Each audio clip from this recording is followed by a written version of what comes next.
안녕하세요. 오늘 여러분과 함께 살펴볼 자료는 누가복음 8장에 나오는 이야기인데요. 특히 회당장 야이로의 딸 이야기에 좀 더 집중해 보려고 합니다. 제목이 상당히 강렬해요. 인간의 끝은 하나님의 시작이다. 네, 제목부터 뭔가 의미심장하죠. 그렇죠. 이 자료를 통해서 정말 절망적인 상황에서 우리가 갖는 믿음, 또 인간의 한계와 어떤 신적인 개입, 이런 주제들을 좀 깊이 파고들어 보려고 합니다. 모든 희망이 다 사라진 것 같은 바로 그 순간에요. 어떤 의미를 찾을 수 있을지. 네, 맞아요. 이 이야기가 그냥 단순한 기적 이야기가 아니거든요. 믿음의 본질이 뭘까, 또 절망을 넘어서는 소망에 대해서 좀 깊은 질문을 던지고 있죠. 특히 야이로라는 인물의 그 심리 변화, 그리고 거기에 대한 예수님의 반응? 이걸 따라가 보면 아주 흥미로운 지점들이 많습니다. 그럼 바로 시작해 볼까요? 자료를 보면 야이로가 나오죠. 회당장. 당시 유대 사회에서는 굉장히 존경받는 뭐랄까 종교 지도자이자 사회 지도자였어요. 네, 맞습니다. 학식도 있고 덕망도 높았다고 하죠. 그런데 이 사람에게 12살 된 외동딸이 있었는데 그만 죽어가고 있었던 거예요. 정말 아버지로서 할 수 있는 게 아무것도 없는 그런 절박한 상황이었죠. 정말 막막했겠네요. 네. 그래서 그가 예수님에 대한 소문을 듣고 자신의 어떤 지위나 체면 같은 건 생각할 겨를도 없이 그냥 예수님께 달려가서 발 앞에 엎드려서 간청합니다. 자기 집에 오시기를 간구하니 이렇게 기록되어 있죠. 그 행동 자체가 이미 예수님의 능력에 대한 어떤 초기적인 믿음을 보여주는 거죠. 정말 절박하면서 나온 행동이었을 겁니다. 네. 그런데 여기서 약간 예상치 못한 상황이 벌어집니다. 예수님이 야이로의 요청을 듣고 집으로 가시는데 그 길 중간에요. 그 사건이 있죠. 네. 12해 동안 혈루증을 앓던 여인이 나타나죠. 이 병은 잠시 종교적으로나 사회적으로 격리될 수밖에 없는 병이었는데 이 여인이 예수님의 옷자락을 만져서 치유받는 사건 때문에 시간이 좀 지체됩니다. 야이로 입장에서는 정말 뭐랄까 시간이 금인데 애가 타들어갔을 거예요. 왜 멈추시나? 그런 초조한 불안감이 엄청났을 텐데요. 그렇죠. 바로 그때 집에서 사람이 와서 소식을 전하죠. 딸이 죽었다고요. 당신의 딸이 죽었으니 선생님을 더 괴롭게 하지 마소서. 정말. 모든 희망이 그냥 딱 끊어지는 순간이죠.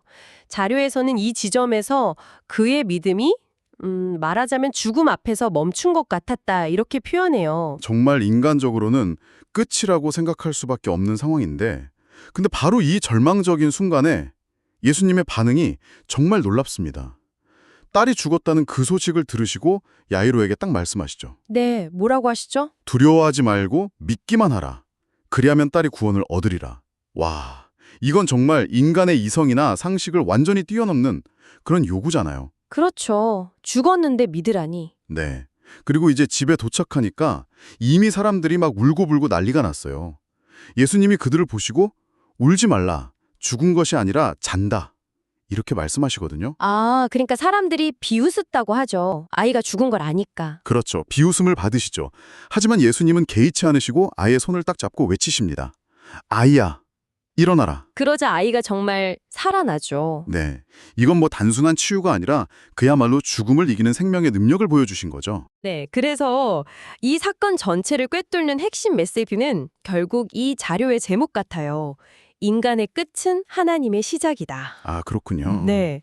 야이로가 인간적인 모든 방법, 모든 희망이 끝났다고 느낀 바로 그 절망의 지점. 그 지점에서 예수님은 인간의 한계를 넘어서는 새로운 일을 시작하신 거라는 거죠. 그러면 그 중간에 지체된 시간은 그래서 그 지체된 시간이 낭비가 아니었던 거예요. 오히려 딸이 죽은 후에 살리심으로써 그냥 병 고치는 능력을 넘어서 죽음까지도 다스리시는 분, 그 생명의 주권자이심을 더 확실하게 보여주시려는 뭐랄까 하나님의 시간이었다. 일종의 극적인 장치였다. 이렇게 이 자료는 해석을 하고 있습니다. 와, 그렇군요. 그럼 이 엄청난 경험이 야이로에게는 어떤 변화를 가져왔을까요? 처음에는 그냥 병 고치는 능력자로 예수님을 믿었다면 그렇죠. 이제는 완전히 달라졌겠죠. 내 딸의 부활을 직접 눈으로 봤잖아요. 그러면서 죽음마저 이기시는 분이라는 그런 확신으로 믿음이 훨씬 깊어졌을 겁니다. 네, 단순한 지식적인 믿음이 아니라 체험을 통한 확신이 된 거죠. 그래서 이 경험이 단순히 그 순간의 기쁨으로 끝난 게 아니라 어쩌면 훗날 예수님의 부활을 이해하고 또 받아들이는 데에도 굉장히 개인적이고 강력한 어떤 근거 토대가 되었을 거다. 이렇게 추론해 볼 수도 있겠네요. 충분히 그럴 수 있죠. 단순한 회당장에서 이제 부활의 산 증인이 된 셈이니까요. 그렇네요. 이 이야기가 오늘을 사는 우리에게도 질문을 던지는 것 같아요. 혹시 여러분 삶에도 모든 것이 끝났다고 느껴지는 순간, 뭐 의학적으로든 아니면 환경적으로든 더 이상 방법이 없다고 생각되는 그런 순간이 있습니까? 누구나 그런 경험이 있을 수 있죠. 네, 바로 그 인간의 끝이라고 느껴지는 지점. 그 지점이 우리의 이해를 뛰어넘는 새로운 시작, 즉 하나님의 시작이 될 수 있다는 것이 이 자료의 핵심 주장인 것 같습니다.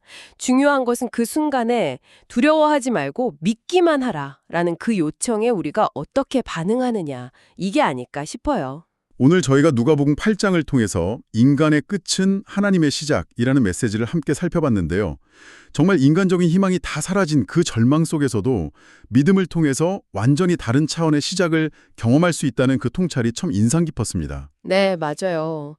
모든 논리나 경험이 이건 불가능해라고 외칠 때 믿기만 하라는 그 요구는 이게 단순한 위로나 감정적인 걸 넘어서는 것 같아요. 우리의 어떤 이성적인 판단까지도 뛰어넘는 깊은 신뢰를 요청하는 것 같고요. 각자의 삶에서 마주하는 그런 한계 상황 앞에서 이 메시지가 어떻게 다가오는지 한번 생각해 보게 되는 것 같습니다. 마지막으로 여러분께 이런 질문을 한번 던져보고 싶습니다. 모든 것이 끝났다고 느껴지는 그런 상황 속에서 믿는다는 것은 과연 무엇을 의미할까요? 그리고 우리의 경험이나 이성을 거스르는 듯한 그 믿음은 도대체 어디에서 오는 걸까요? 이 질문을 잠시 곱씹어 보시는 것도 좋겠습니다.